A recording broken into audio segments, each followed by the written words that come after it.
was testing this type of foam and seeing whether it could stop sloshing in like jet fuel that they'd use in spacecraft. So we actually already use this kind of foam in the fuel tanks of NASCAR, like the race cars. To help stop sloshing on the racetrack. And so I just wanted to see and test that in microgravity and to see if that is a good solution to that problem. Hi, I'm Emma Zareen, your host and a 16-year-old engineering student, policy enthusiast, and hopeful future STEM school survivor. Welcome to She Persists. Before we dive in, I just want to take a second to say how grateful I am for each of you. Every listen and every bit of support genuinely means the world to me. When I started She Persists, it started as a little dream to share real stories of young girls in STEM who are challenging norms, finding their place, and inspiring change. Seeing that idea come to life has been so rewarding, and honestly, it's just the beginning. If you've been enjoying these conversations, I'd love for you to be a part of our community by following this podcast. It's one of the best ways to help us grow, share even more incredible stories, and connect with a wider audience. And I hope the conversation doesn't end here. I hope you carry these stories with you and let them be a constant reminder that your voice truly makes a difference. Today, I sat down with Lily Myers, a freshman at UC Berkeley whose passion for astrophysics started with a simple YouTube video and grew into real NASA research and even a zero-gravity flight. From leading her school's astronomy club to experimenting with foam inside a microgravity plane, she's already diving deep into questions about our universe. In this conversation, we talk about what sparked her love for space, how she found opportunities like the NASA Seas internship, and what it actually feels like to float in zero-G. So with that, let's get into it. Here's Lily Myers.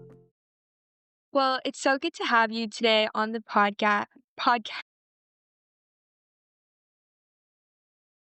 I'm really excited to talk to you, learn a little bit more about what you've done, and what you're planning to do in the future. Starting off, I'm going to start with a question I start with for everyone. What first sparked your interest in astrophysics? Well, I actually have a really specific story for this one because I've been very curious like my whole life. I was always that like little kid that was like really annoying everyone around her with questions and stuff. But I think around when I was like 12 or so, I found this YouTube video online and it was like a time lapse of the future of the universe. It went from now to the eventual heat death of the universe. It kind of talked about, dark matter, dark energy, the multiverse, all sorts of things that I've never really heard of before. It sparked my interest a lot, and I was like, wow, this is like what I want to do. I want to study this. This is so cool. Ever since I've been obsessed with it. Did you always know you would end up in a STEM career? Yeah, I mean, with how curious I was, it was like I wanted to explore and just know everything. Originally, I didn't want to be a teacher, but after that, I was like an architect or an engineer or something for a while. What were some of the things you pursued in high school that helped you further explore astrophysics? What a few things. Definitely, obviously, the NASA Seas internship. Also, like courses, I took dual enrollment courses. So I got to take like astronomy courses and physics courses. I was also part of our astronomy club at my high school as well. I eventually became president. That can me explore my interests with different meeting topics and outreach events and even competitions. A little bit of Um, everything. nice. So about your club, can you tell me a little bit more about that? What did you guys do, or what brought you to that club? Yeah, Barbara from the club was actually my best friend. She's also going to astrophysics, and so she had already been in the club, and she invited me to join, so I did. I sort of rose the ranks to president. Yeah, for each of our meetings, we did a lesson on a different topic, to try to be accessible as possible to everyone, so it's like easy to understand. We also did like different competitions. Our most recent one was like the CERN Beamline one. This is like where you get to submit a proposal for an experiment to be done at the particle accelerator in CERN. It's a competition, of course, so it's not guaranteed. That was really interesting. That was really cool to kind of explore particle physics. We also did a lot of STEM outreach in our local area. So we went to elementary schools and had a booth. Typically, we do like a general relativity demo. It's like we put a piece of like a really big piece of fabric on like a hoop, and we'd essentially like have these balls and we'd play with them and this is how Einstein thought of gravity. So stuff like that, fun hands-on stuff, but also like lessons. Well, that sounds really cool. Something you said that was really important to me is you said keep it accessible to everyone, which is great. I feel like especially astrophysics, it's a really unique topic that not a lot of people are familiar with until they've had that exposure. creating a space for people to explore that topic is really great. For NASA Seas, what was that experience like for you? What team were you on?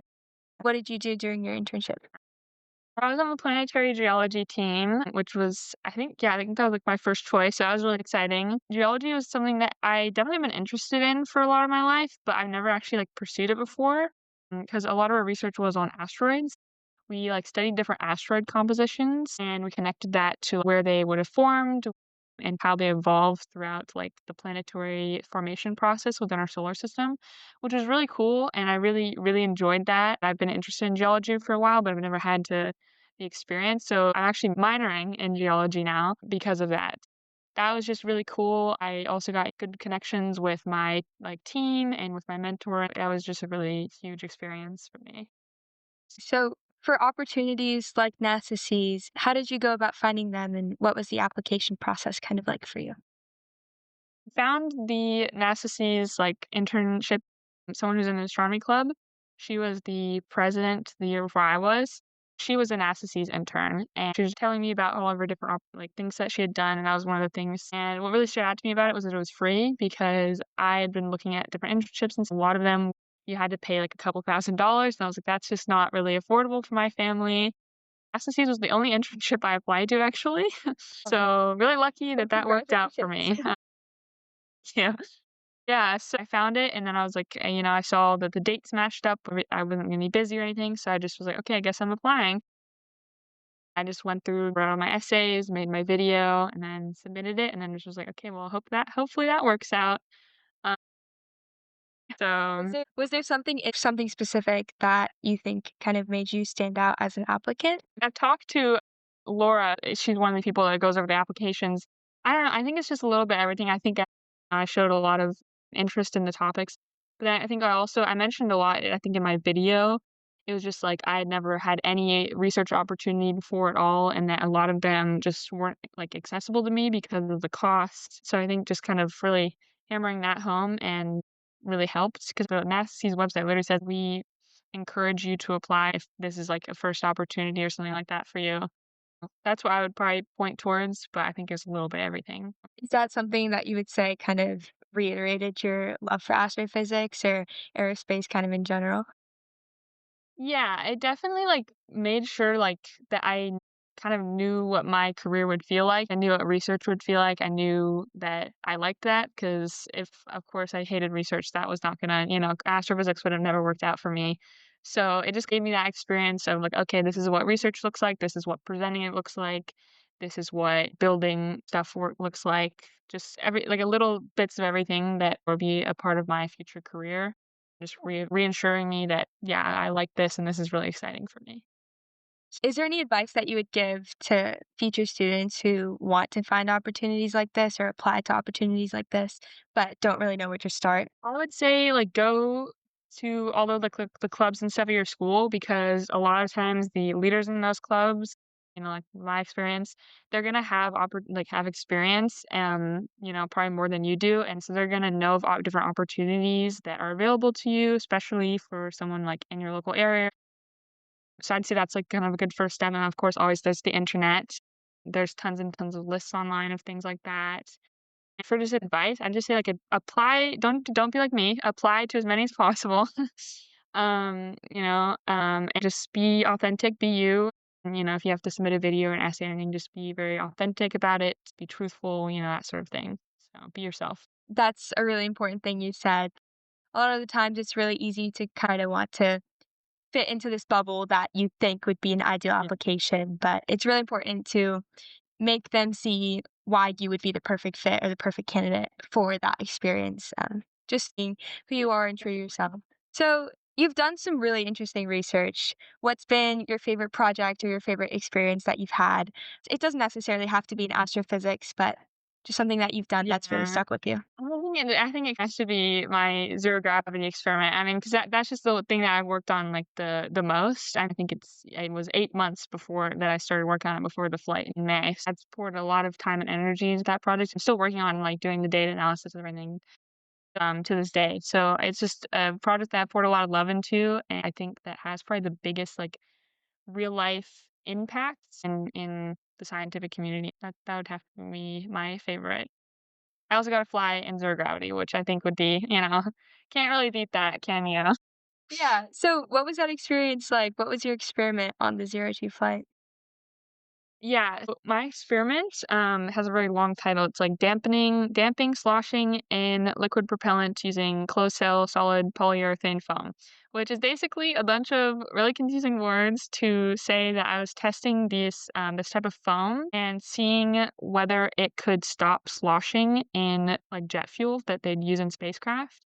Because we actually already use this kind of foam in the fuel tanks of NASCAR, like the race cars, and to help stop sloshing on the racetrack.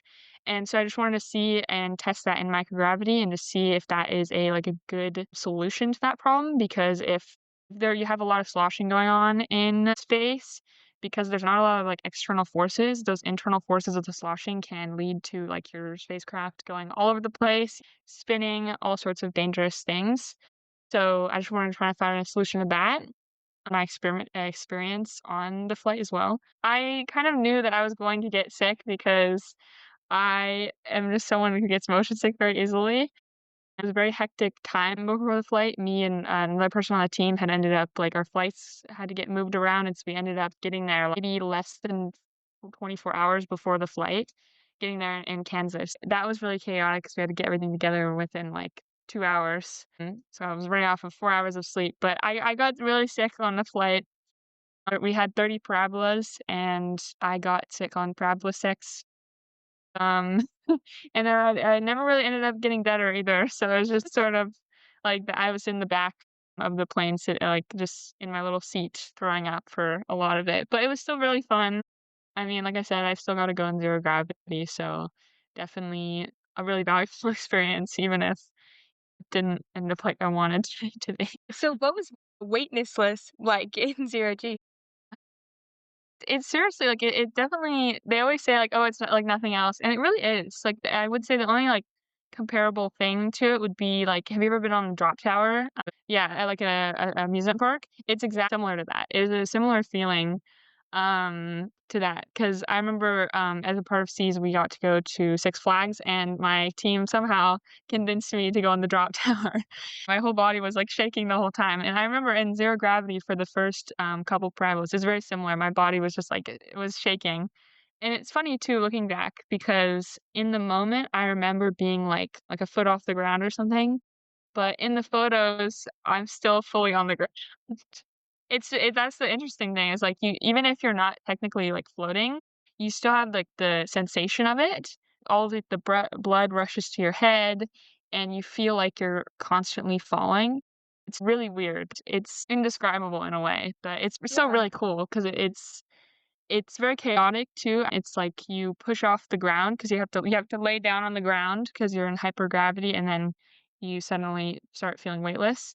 And so you're laying on the ground and you just sort of like try to sit up, but you push yourself off, and any little bit of movement, you're on the ceiling. Like it just pushes you so much more than you're used to with gravity. That was really chaotic too because it's just like you're like, okay, I'm on the ceiling, I'm on the floor, I'm on the ceiling, I'm on the floor. So I spoke to London. I don't know if you know her. She was saying that the sensation's a lot like being a frog in the air. Would you agree with that? I could see that, yeah, 'cause you just it feels very unnatural, and it's like, also you wanna swim, but you're not gonna get any more swimming. You try to swim and they're like, "Stop kicking your legs, stop kicking your legs," because you kinda just end up all over each other. Because it's very quick too. Because you have about 20 seconds, and so you go from, like, you're on the floor, you're floating, and then as soon as you get oriented, they're like, "Okay, back to normal gravity," so you have to get down as soon as possible. So you normally end up, like, landing on top of each other, and your foot's in someone's face, you're sitting on top of someone's. You have to get very personal very quickly. Being in zero G, did that make your experiment difficult at all, like maintaining it or continue it through all the parabolas? How did that go? Yeah, what was really nice about my experiment is, like I said, I kinda knew that I was gonna get sick because of just how, like, my body is and stuff like that, and so I kind of made my experiment so it just, like, it didn't really need me. I had 4 cylinders with water and then foam in it to test the foam and just a camera. So it's like I didn't really need to do anything because it just is like, okay, I hit the record at the beginning of the flight, and then it just records everything. So I've had it sitting in a seat in the back, and that was all and with the cameras on, so I didn't have to do anything for it, which was really nice. I think I was probably the only person on the plane that got full, like, 30 parabolas of data, because everyone else had to, actually perform their experiment, so that worked out really well for me, so that part was really nice. You said you left it on a seat in the back. Did it float during the parabolas? My experiment actually okay. My experiment broke a lot of the limits that they put in place for the safety because I had 4 times or 8 times the water limit. I think it's like 50 milliliters. I had 400 milliliters. It broke like it was really big. It was probably the size of your computer or bigger. And it had to be in a giant box because of like double containment. It was also over the weight limit. It was 10 pounds. Wow. So, you could just imagine something like that floating, that could be really dangerous because if it's floating and then suddenly it falls on someone, Yeah. that's gonna really hurt somebody. So they put it in the back of the seats. Technically, the whole box wasn't floating, but the water within the cylinders was completely free to float around and everything. So it's actually really Wow. interesting looking at the footage because fluids are not really predictable at all in zero gravity, so that was really interesting. So, for the actual flight, did you guys do anything to prepare beforehand, like physically or even mentally? We're not, like, astronauts or anything, so it's like we didn't do any, like, workouts or we didn't do that, like, in the pool thing that I think astronauts do. There wasn't really anything physical. I mean, they gave us Dramamine. Mentally, I think a lot of the people were just, like it was mostly just about running through your experiment on the ground a lot, which I didn't really have to do because mine was just pressing record, but for everyone else, it's because they have to have it, like, really down. Because like I said, you only have 20 seconds of zero gravity, so you have to be able to get your experiment out of your box or your bag that you have it in and then just do it. So I think a lot of the mental training for people was just like getting the repetition and down and muscle memory of performing your experiment. I know also people had like other little like experiments they wanted to do. So just like having that plan of like which parabolas you're doing which thing for was another thing that people had to do. So just sort of like planning and muscle memory. What's something that you think research has helped you learn on a hands-on environment that you don't think you could have learned in a classroom? I think a lot of it is just engineering and problem solving because it's like when you're actually physically building something and you're building it from scratch and you have all these constraints because it's like zero gravity, there's so much constraints just for safety reasons. There was a height limit, a weight limit, all that sort of things. So it was just like engineering within all those constraints was something that was really tough and you really had to learn through. And there's also just problem solving. So you have to problem solve with your software, like with my software that I had to problem solve. I had to create like a pressure release system. I had to seal my container because I didn't want the water to leak. And then that created the issue of, oh no, what if they overpressurize? So now I have to build all this tubing and stuff. But the tubing also has to make sure that only air escapes, not any water. And so everything ends up with the more problems. And every time you have that meeting every week where you're going over your new design. Okay, gotta change this one more thing, and it's that constant thing. But that's really important because it's if you were an actual like rocket scientist or anyone who's building something, you're gonna have to keep rebuilding, keep revising over and over again. Yeah, that definitely makes a lot of sense, especially in zero G being an environment you've never experienced before. Yeah. It totally makes sense that there's definitely a lot of problems that could come up that you might not necessarily anticipate or think about if you were on gravity on Earth.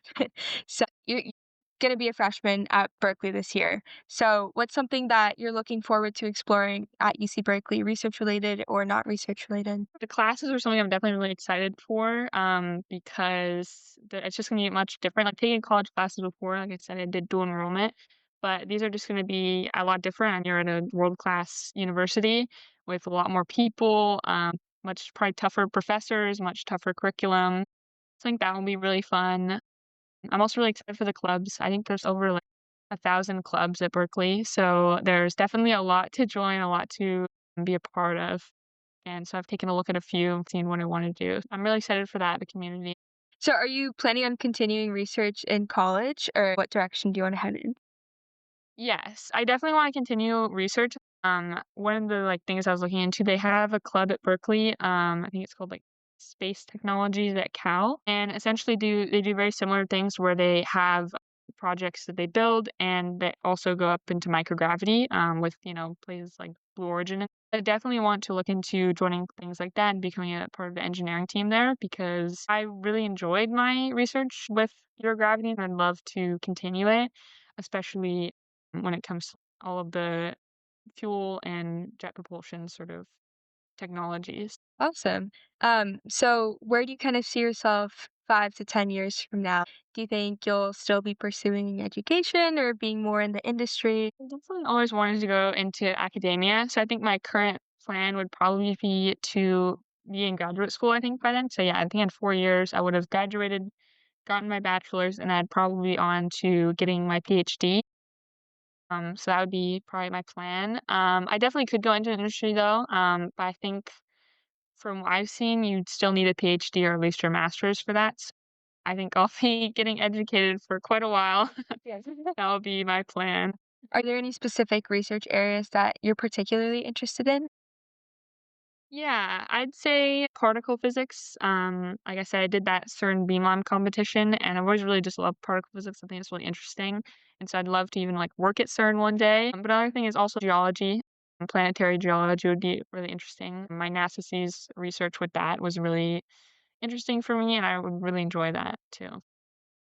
So, wrapping things up, if someone listening wanted to start exploring astrophysics today, what's the first thing you tell them to pursue? That's a good question. I feel like getting used to or reading up on stuff, or watching videos, because I feel like a lot of the stuff is stuff that you really would never hear of as a regular person. Because it's like when you start talking about dark energy, dark matter, and all these random little particles and stuff, you're like, what are you even talking about? So I think it's really important to like read up on not even just like current research that is being done, but like past research and getting a general foundation of knowledge, because then you can go into research opportunities and go into being a part of a club and, like, understanding what they're talking about. So that would probably be my first thing, just because it's important to know what you're doing and once you know what you're talking about, you can go from there. Yeah, for sure. And then if you could give your younger self a piece of advice, what would it be? Ooh, that's actually really hard. Maybe if I learned to code. This is kind of a funny story. I hate coding, or I used to hate coding so much because I grew up, outside of Seattle, and with Microsoft being right there, everyone wanted to be a computer scientist. So I was like, I don't want to be like everyone else. And then I realized that astrophysics is half coding, so I had to learn how to code eventually, and I love it now. But yeah, I'd say something like that, like get into coding or get into hands-on stuff earlier, because as a kid, like, I never wanted to do anything extracurricular, like, I didn't wanna join any clubs after school, like, I just wanted to, like, go home. So I'd say, like, do something that's not just school. Yeah, I totally agree with the coding thing. I was the same way. I was not interested in being involved in coding at all. And then I realized that engineering is a good portion of coding. So that was definitely Yeah. something, yeah. So But I definitely agree. Well, it sounds like you've done some really amazing things and you've just recently graduated high school, so congratulations for that. cute. I can't wait to see what you do next in college and beyond that as well. So I'm super excited for you. Yeah. It's really sweet.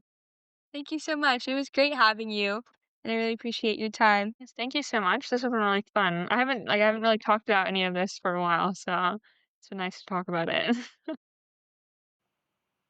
Once again, I'm your host, Emma Zareen, and thank you so much for tuning in to today's episode of the She Persists podcast.